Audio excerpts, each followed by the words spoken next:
That's the issue. The consequence of the election we had the last time is this, that it's going to be tight. 138, 137. When you have a speaker who is regular, life is comfortable. You don't have a speaker who is regular for unavoidable reasons, and I don't say that in a personal criticism of him. It becomes difficult. You got to get one of your deputies to sit. They are again crying foul.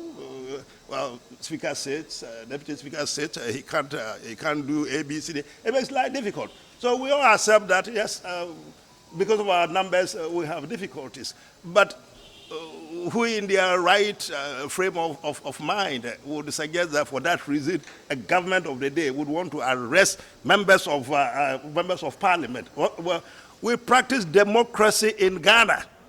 If whatever his name is that you talk about is faced with the consequences you're talking about, he is hoisted by his own petard.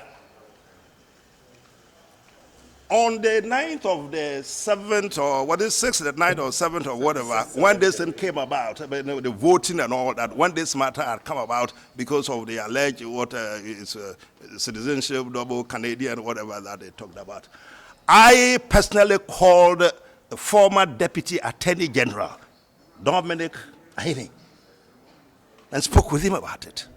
I told Dominic to warn our brother from Assin, whatever, that if what you are talking about is true, he should leave for God's sake. Because the provisions of, I think, Article 105 of the Constitution, pretty clear, crystal clear, beyond argument.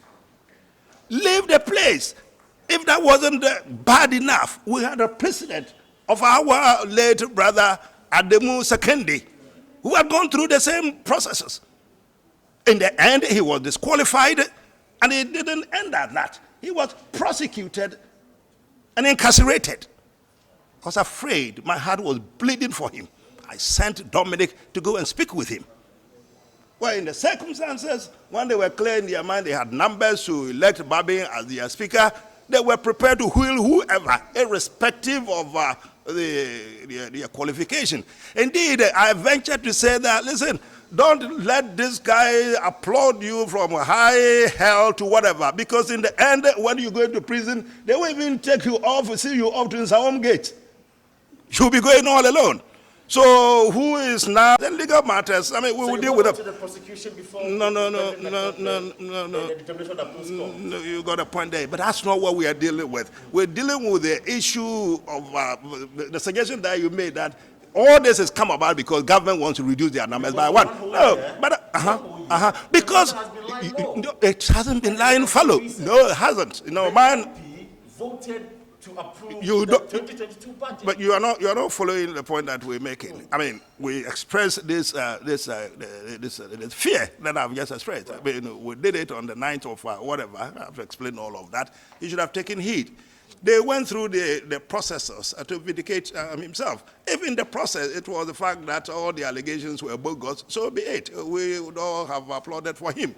In the end, the first court seems to be saying that, no, my friend, you are disqualified. He's gone through some processes. I don't know where it's ended. I'm told that they went to the Supreme Court and whatever. And so you have a point. If your case is that the government is pursuing him when he hasn't exhausted all his legal process, it's an entirely different matter.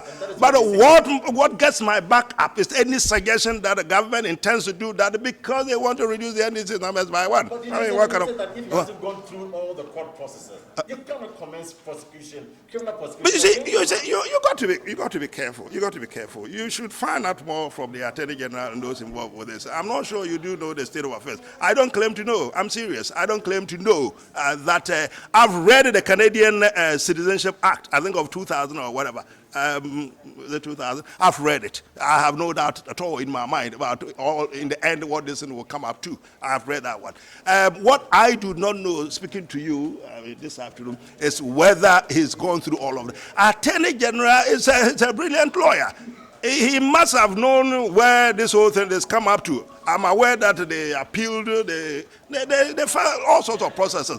I do not believe that a lawyer of that man's caliber would want to truncate the legal process by starting new processes, criminal processes against him. That I have difficulties with. So let us all clarify the situation, find out where exactly we are with the legal processes with respect to this guy. But you see, I wouldn't cry about whatever happens to him, because we warned him from day one that he was playing with the big inflammable fire.